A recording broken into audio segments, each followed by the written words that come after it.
Konnichiwa minasang, hello everyone! Welcome to my channel, Giselle's Life in Japan.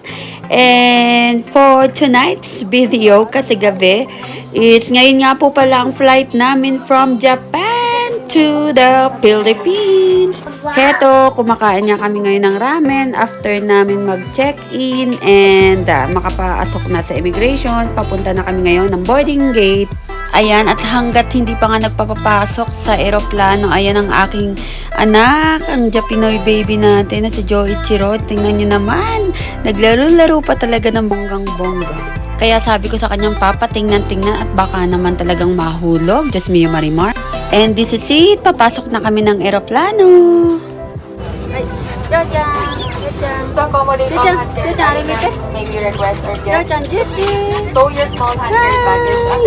Nandito na kami sa loob ng aeroplano. And push N to buckle.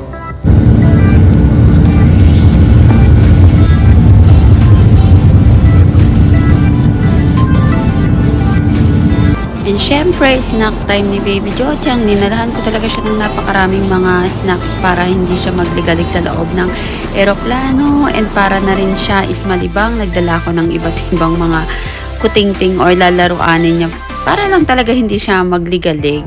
And thanks God naman, hindi masyado siya nagligalig. Pero nung antukin na siya is nagpabuhat na siya sa akin ng bonggang-bongga. So, lagi akong nakatayo talaga dyan sa may daanan dyan sa may gilid. At ayaw niya talagang magpababa. So, talagang buong flight yata parang buhat-buhat ko siya. Parang ganun yung naaalala ko. Alright, mga tomodachi, we're ready for landing na. Andito na po tayo sa himpapawid ng Manila. Ayan, ang ganda pala ng ng night view ng Metro Manila. And we're here, kukunin na lang namin ang bagahe.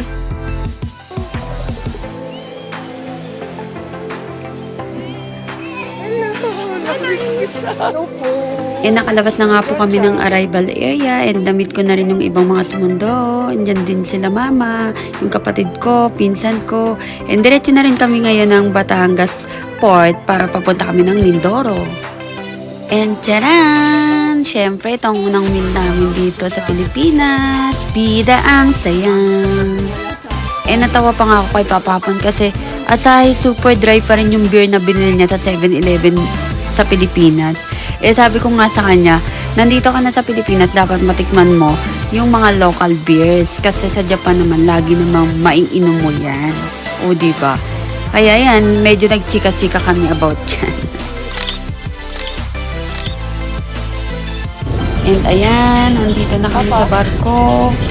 Matapos namin pumila yung sasakyan na sinasakyan namin kasi nag-rent na kami ng sasakyan from the airport hanggang sa bahay namin sa San Teodoro, Oriental Mindoro. O, diba?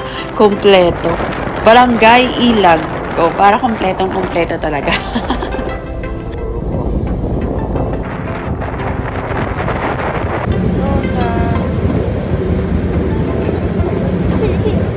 At tingnan nyo naman talaga itong batang Japinoy na ito at ang napagdiskitahan naman ay itong mga basurahan dito sa barko.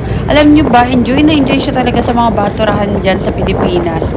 Iba't ibang series meron siya. Kasi talagang feeling ko nagustuhan niya talaga yung mga basurahan dyan kasi very colorful. Akala niya siguro talaga mga laruan niya na malalaki. Just me, Marimar.